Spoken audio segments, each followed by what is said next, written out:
Hello, I want to speak a little bit about pride events within the LGBT community.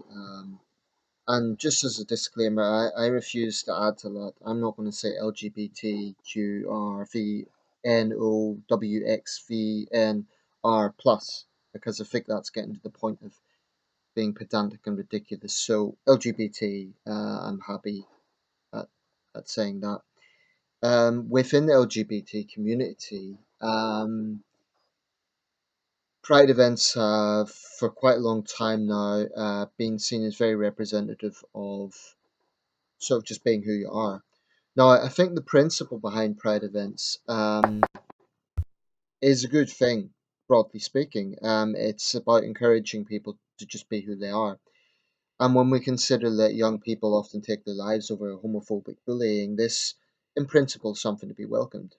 So I do understand that. I understand the argument as to why Pride events sort of developed in the first place, sort of broadly speaking, from the late 60s onwards. Today they are a global event. They can be seen, I believe the largest in the world is in Sao Paulo, but there's big events in London, New York City, San Francisco, of course. Toronto has a big one, Sydney, Melbourne. One of the biggest in the UK is in Manchester.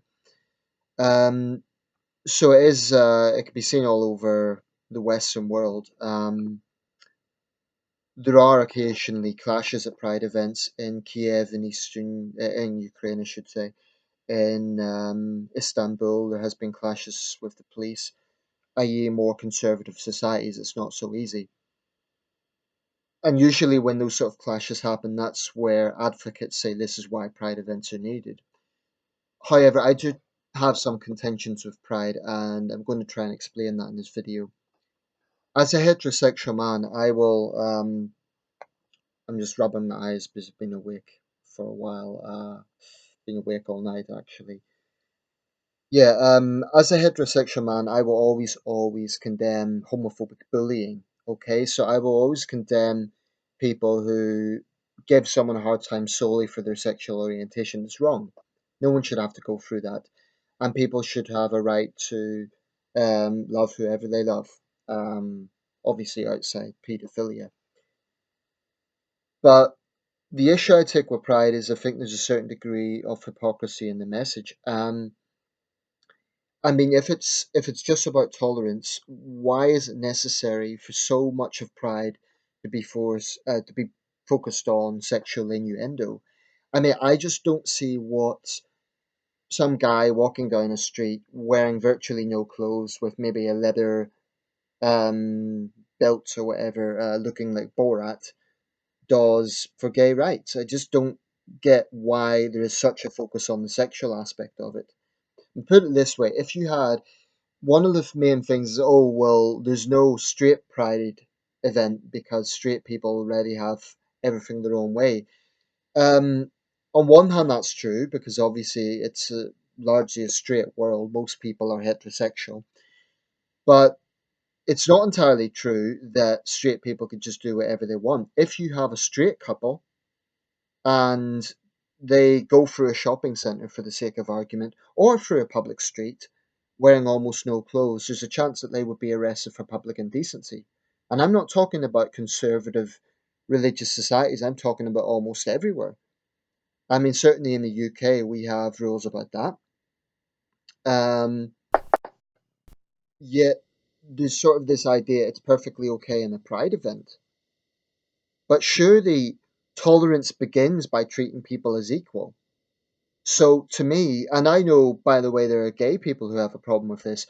They're in a minority, and perhaps they feel alienated that they can't speak out because they'd almost seen as traitors or something. But I do know I've come across forums and I've seen comments from gay people saying that it kind of sends out the wrong message. That this whole thing that it is kind of sending out the message that your identity is solely about your sexual orientation or sexuality. I mean, gay and lesbian people are like anyone else. They are teachers, doctors, or police officers.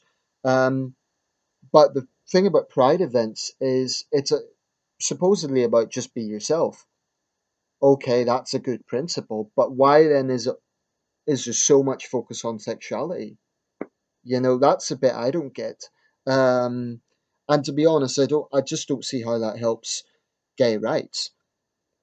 I mean, to be honest, I have a lot more sympathy with human rights campaigns, for example, trying to do something about the situation in, say, Uganda, or the barbaric way that ISIS treats gay people in Raqqa, throwing them off buildings. Um, Part of the reason I've been prompted to make this video is Justin Trudeau, Canadian Prime Minister, the rock star of the world of politics, once again has, in my opinion, it's a bit of a political stunt. And everyone sort of on these forums always says, "Oh, Trudeau's a great guy, and we wish we had Trudeau here." And I'm sorry, but I cannot help but feel this is a political stunt. He just wants to show how progressive he is. He went to the Toronto Pride and he was just saying, this shouldn't be a big deal. It's a bit like his stance on feminism. The point is, he is the one drawing attention to it. He is the one doing all these interviews and say, oh, look at me. I'm a progressive prime minister. I'm marching with the gay people. Look how progressive I am. It's it's kind of political gesturing. I mean, why not just go to the event and not make such a big deal about it? He's saying this shouldn't be a big issue, but he is the one bringing attention to it and saying very clearly, I'm making a political statement with this. So it's a bit hypocritical. You can't on one hand say this shouldn't be a big issue, whilst at the same time trying to draw attention to it. So, with all due respect to Mr. Trudeau, and I'm aware he's popular, and that's a rare thing in democratic politics. But I think it's just gesturing, to be quite honest. I'm not saying he doesn't believe it. I'm just saying it strikes me as being a bit opportunistic. And, Trudeau's going through something of a political honeymoon in Canada, in Canadian politics. Like, he's almost like JFK in some ways in Canadian politics, although a much, much bigger social justice warrior than JFK ever was. One of the myths about President Kennedy actually was that he was very liberal. There has been a book published recently arguing that Kennedy was actually quite conservative. Um, and by today's standards, JFK would definitely have conservative positions. Um, but I'm okay, that's me making that analogy, but I'm just saying that Justin Trudeau is probably the most popular leader in the Western world at the moment. Obama's still fairly popular among his supporters. Cameron's not, Hollande's not, Merkel a bit more popular, but among Democratic leaders, Trudeau is very popular, and part of this is because he's young, he's charismatic, he's a good speaker.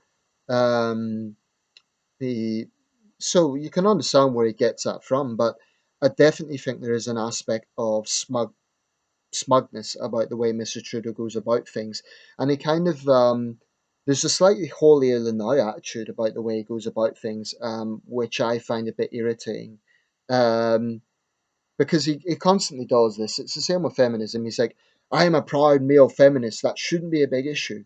Okay, that's fine. You're, I've said before, I'm respectful of men who call themselves feminists, but when you're drawing attention to it and trying to shame other men, then it goes beyond just standing up for your beliefs. It actually gets to the point of being rather condescending, and he's saying it shouldn't be a big deal, but on both of these issues, he's the one trying to draw attention to it. So you can't have it both ways. It's just frankly rather irritating. If you're gay or lesbian and you think that I have resentment towards pride events, I don't. Actually, I think pride events are good for a city's economy because you have a lot of people involved in these events. So they're usually large scale. That means that people are spending money, they're buying drinks. It's good for business. So economically, I've no problem with it. And in terms of the original concept, I've no problem with it because I think the concept is a good one. It's about people being themselves. And in a world where gay people live in fear, then it is important that in socially liberal societies, um, these things can happen. But that doesn't mean that pride events should be above critique. It doesn't mean that There's aspects of pride that shouldn't be questioned. And I think that the explicit sexuality is counterproductive. People will say, oh, well, that happens in the straight world all the time. I'm not sure that it does, actually. I mean, you might get it in advertisements sometimes, but really, can you honestly say that straight couples can walk down a street wearing virtually no clothes and there wouldn't be consequences? I think there would. They'd be arrested for public indecency. So I just don't think that I think it sends out the wrong message by having such a big emphasis on that. If Pride events were about raising human rights issues, about homophobia in, say, parts of Africa or the Middle East, I'd be very much for that because I'm a passionate believer in human rights. But I just think that some of the focuses that Pride events place on. And then there's going to be this progressive attitude, oh, you're a heterosexual, so you can't have an opinion. It's a bit like this idea that if you're a white person, you cannot talk about racism. It's bullshit. Anyone should have the freedom of expression on any subject. I believe that. Just because you are not directly part of a demographic doesn't mean you can't have an opinion on it. We're all part of the same society. So summed up, I'm in favor of pride events as a principle of being yourself, but I am concerned that it is starting to get counterproductive because by continuing to treat LGBT people like sort of like an exotic commodity, I mean, it's actually a little bit patronizing. Equality begins when people are treated equally and not like, well, frankly, like a charity case, or like the sort of VIP. I don't want to be harsh and say freak show. That would be the wrong term to use. But I mean, gay people shouldn't be defined by being gay or being lesbian, or being transgender or bisexual. They should be defined by their individual selves. They could be architects, they could be doctors, nurses, teachers. Um, if you define yourself solely by your sexual orientation, frankly, it's a little bit boring. Um, okay, I know this video might be a bit contentious, but fuck it. I believe that people need to be honest about their views, and if you are offended or hurt by this, all I can say is it's not my intention. I'm just, I just think some of these things need to be said because I am concerned that some of the original concept of pride events is starting to be a little bit sidelined by just exhibitionism. Um, Let me know your thoughts. And if you're going to brand me homophobic or whatever, well, if I was homophobic, I would be just saying, oh, these are freak shows and they should be banned. That would be homophobic. Okay? So if that's your position, kindly listen to the video again and actually listen to the words that I'm saying. Thank you for watching. Let me know your thoughts.